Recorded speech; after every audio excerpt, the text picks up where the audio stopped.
मेरा नाम दिव्या है। मैं 17 साल की थी और शिव 20 साल का।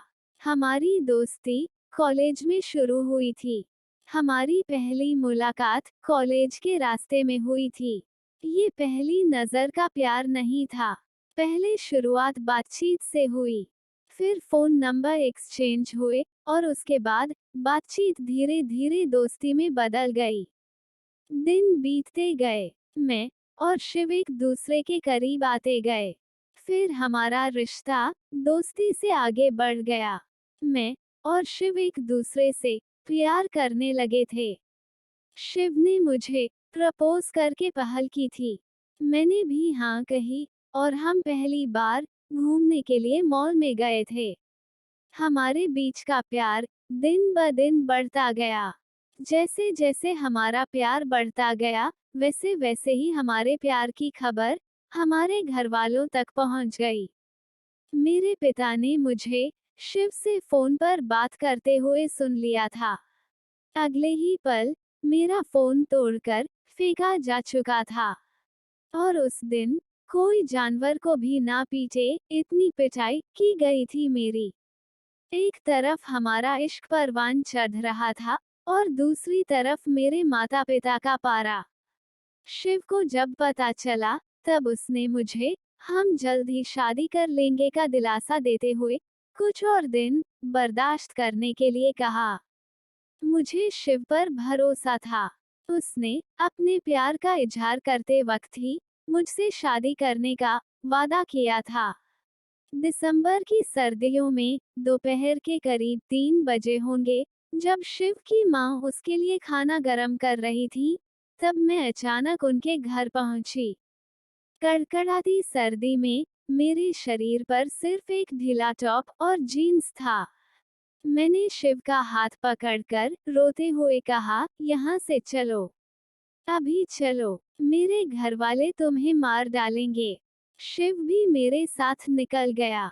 शिव के माता पिता को लगा कि हम आसपास में ही कहीं जा रहे होंगे, इसलिए उन्होंने हमें रोकने की कोशिश भी नहीं की। हम पैदल चलते चलते काफी दूर आ पहुंचे थे और वहां हमने एक मंदिर में शादी कर ली। हमने कई रातें रेलवे स्टेशन पर बिताई। मुझे आज भी याद है कि शिव ने अपनी जैकेट मुझे पहना दी थी और मैं उसकी गोद में सिर रखकर सो गई थी और वो पूरी रात जगता रहा था। फिर हमने वहीं स्टेशन पर ही छोटा मोटा काम करके पास ही के गांव में किराए पर एक छोटा सा कमरा ले लिया था और हम दोनों वहां साथ में बहुत खुश थे। लेकिन शिव के परिवार को धमकियां मिल रही थी। हमारे इस तरह अचानक गायब होने पर शिव के माता पिता ने थाने में हमारी लापता होने की शिकायत दर्ज कराई थी। शिव को जब इस बात का पता चला, तो उसने अपने घर में फोन करके हमारा ठिकाना बता दिया और मेरे माता पिता ने धमकी देकर उनसे हमारा पता जानकर हम तक पहुंच गए। यहाँ पहुंचते ही मेरे पिता ने मेरी मेडिकल जांच करवाई।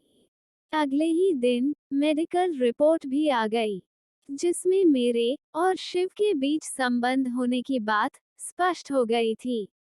मेरे पिता का पारा इस बार सर से ऊपर चढ़ गया था।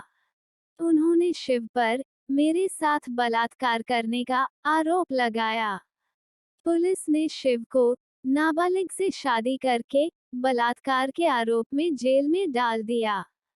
4 महीने तक शिव जेल में ही रहा।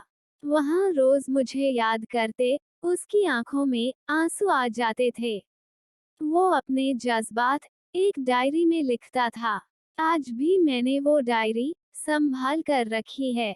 जब शिव जेल में था, तब उसके मन में थोड़ा डर जरूर था कि मेरे माता पिता मेरी शादी कहीं और न कर दे। पर मैंने सब भगवान पर छोड़ दिया था। मुझे बस अब भगवान पर ही भरोसा था। मामला अब अदालत तक पहुंच गया।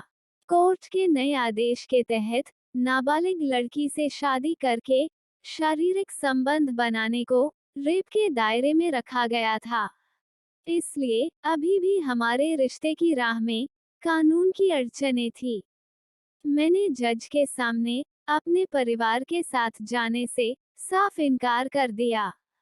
मैं वो जख्मों के नीले निशान भरी अदालत में सबको दिखा रही थी, जो मेरे घर वालों की पिटाई के बाद मेरे बदन पर साफ नजर आ रहे थे।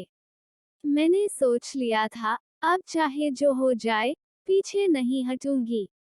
मुझे अपनी उतनी चिंता नहीं थी जितनी कि शिव की। जब हमारी दोस्ती शुरू हुई, मुझे अंदाजा भी नहीं था कि हमें इतना कुछ झेलना पड़ेगा। मैंने कोर्ट में सब सच सच बता दिया कि मैं ही शिव के घर जाकर उसको लेकर घर से निकली थी। वो मुझे नहीं ले गया था। हम दोनों अपनी मर्जी से साथ थे। जो भी हुआ, उसमें दोनों की सहमति थी। इस पूरे मामले में शिव की कोई गलती नहीं है।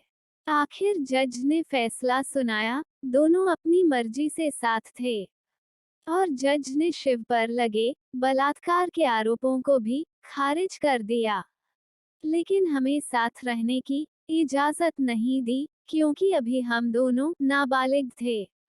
अदालत के फैसले में ये भी कहा गया कि हम दोनों के परिवार 15 दिन में एक बार हमें किसी सार्वजनिक जगह पर मिलवाएंगे। इस दौरान मुझे अपने शहर से बाहर नहीं भेजा जाएगा और न ही मेरी मर्जी के बगैर किसी और से मेरी शादी कराई जाएगी। शिव के माता पिता मुझे अपनी बहू बनाने के लिए तैयार थे, क्योंकि वो भी मानते थे कि जो भी हुआ हो, लेकिन मैं एक अच्छी लड़की थी उनके शिव के लिए। शिव के साथ साथ वो भी मुझे पसंद करते थे अपनी बहू बनाने के लिए।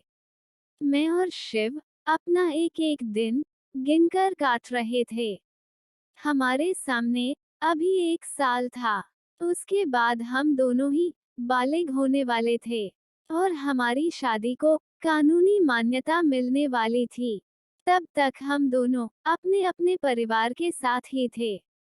बस अब हम दोनों सब ठीक होने की उम्मीद में अपने दिन काट रहे थे। इसी बीच शिव एक अच्छी नौकरी ढूंढने की कोशिश कर रहा था और मैं सब कुछ ठीक होने के इंतजार में थी। हम दोनों मिल तो नहीं पाते थे, पर फोन पर बात जरूर करते थे। उसके बाद तो हमने अपनी सभी ख्वाहिशों, सपनों और अनमोल पलों को एक साथ ही जिया। हमारे बीच की बातचीत, हंसी मजाक और साथ बिताया हर एक पल याद बन के आज भी हमारे साथ है। जय श्री राम। कमेंट करके जरूर बताएं कि आपको ये कहानी कैसी लगी। अगर कहानी पसंद आई हो तो वीडियो को शेयर करें और एक लाइक जरूर करें। आपका एक लाइक हमें आपके लिए ऐसी कहानियां बनाने के लिए मोटिवेट करता है। और ऐसी ही मजेदार कहानियां सुनने के लिए चैनल को सब्सक्राइब करना ना भूलें। राधे राधे।